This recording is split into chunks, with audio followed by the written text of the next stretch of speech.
Ойбой, суретті өлтіріп жүрген, е? 50-дегі еркек қыз алады, 50-дегі қызды кім алады деп өзін жау. 50-ге келді деп ойламайсың, бет жылтырап әлі. Түрі сондай. Жап-жас сияқты. Бұл суретке де костюммен түседі екен негізі. Қақаған ыстықта бір күні. Қақаған ыстықта? Енді түсіне берсей. Иә. Шыжыған ыстықта. Тойға көп барамыз ғой бірге. Бұнда енді көп қой тойға баратындылар.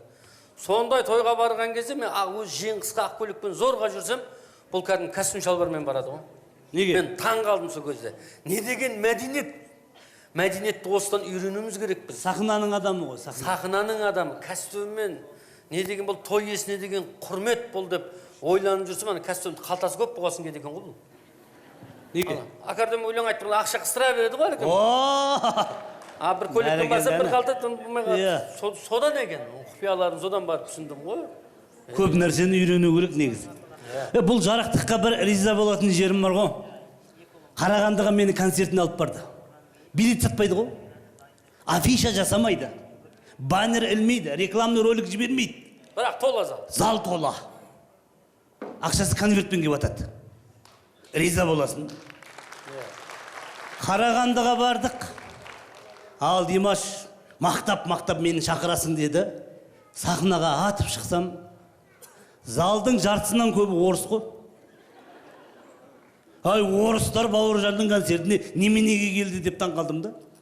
Олардың арасы термей жақсы көретіндер бар шығар? Жоқ, енді бар орысшамды жинап айттым ғой, дорогие дедім ғой, дамы и господа, вы вообще-то понимаете, Бауыржан этот на казахском языке шансон поет деді. Мен не термені орысшаға аударамай, әйтеуір бірақ сол концертті өтіп шықтық. Орыстар риза, Бауыржанмен суретке түсіп жатыр.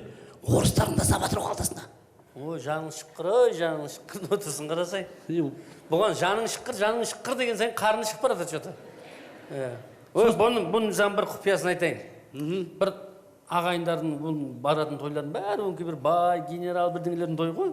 Бұмен тойға еріп баруды қойған мәнге. Аяқ қолың дірілдейді барсың. Аяқ қолың дірілдеп қорқып жүресің орада, ойбай деп. Бұл спокойно үйреніп қалған ғой, қаны үйреніп қалған. Бұны бір қарапайым тойға апардым мен. Мына үйде сізді жақсы көреді екен қатты. Бәуке, жүріңіз. Енді жағдайы жоқ, бірақ бір 100 мың теңгеге бір барып берші деп алып барған ғой. 100 мыңға көнді ме? Барды ғой енді. Енді айтайын да қызық жерін. Барып алды да, өлең айтады, оның өнерін жақсы көретіндер көп екен. Әркім $1000-дан бір 7000 ба доллар ақша істеп алды нарда. Ойбай. Сөйтіп мен ойланып қалдым, $7000 қасын маған да бірдеңе беріп парт дейді ғой, бірдеңе береді екен. Беру керек қой деп тұрсам, қайтып барады. Бәңәлдегі 100 мың қайды дейді ғой. Соны сұрап жүрсенен. 100 мың сұрамайтын жағдай ойлаған ғой, мен қайдан білейін. Дұрыс қой, келіскен бағаны сұрау керек қой, сұрау керек. Келіскен нәрсені беру керек. Бір ауылға бардық, мынандай оқиға болды. Бір ауылға бардық, ауыл жерге. Сол ауылдың әкімі қатал екен. Сөйтсе ауылда әкімнің иті бар екен. Ит. Көшеден өткен кеткен тістей береді екен, әкімнің иті болғасын ешкім әңгіме айтамайды екен оған. Бойын тістеп ала береді, бәрі қорқады. Сол Бәукең бәріміз бір концертке барып қалған кезде, Бәукеңе жа үлкендер айтты, біз ақсақал болсақ та сөзіміз өтпей жүр. Ана әкім бала сенімен жақсы араласатын сияқты ғой. Ана әкім балаға айт, итің құртсын деп айтқан ғой. Бәукеңде мақұл айтам, өзіміздің бала ғой деп Бәукеңден аналардың көзінше шамал артығырақ сөйлеп қалып, әкімге айтайын деп барса, әкім ашуланып отыр екен өзі жа. Қабағы түйіліп. Барыпты да, мынау енді інім айналайын, итің деп жатса, бірден айқайға басыпты, біреумен телефонмен сөйлесіп.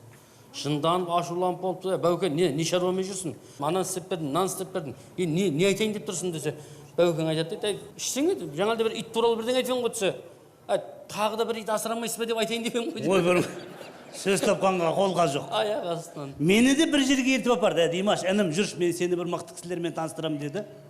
Үйіне кіріп бара жатқан кезде, анау чихуахуа дейма бір кішкентай иттер болады ғой, қай жақта екенін білмеймін.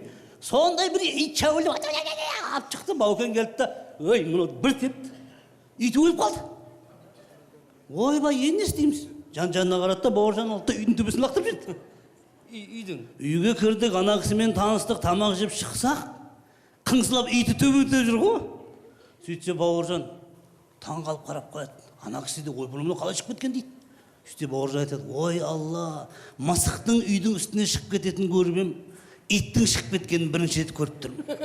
Ит те ағасына иесіне тарта деген ғой. Биікке қарай ұмтыла деген ғой деп ана кісінің Бәукең келеді, өзі де келеді. тек мақтай берейік. Төө жүрісін қарасайш, маңғаз ғой, маңғаз. Халықтың адамы ғой. Иә, құтты болсын Бауке. Құдай қаласа 50-ге келіпсіз.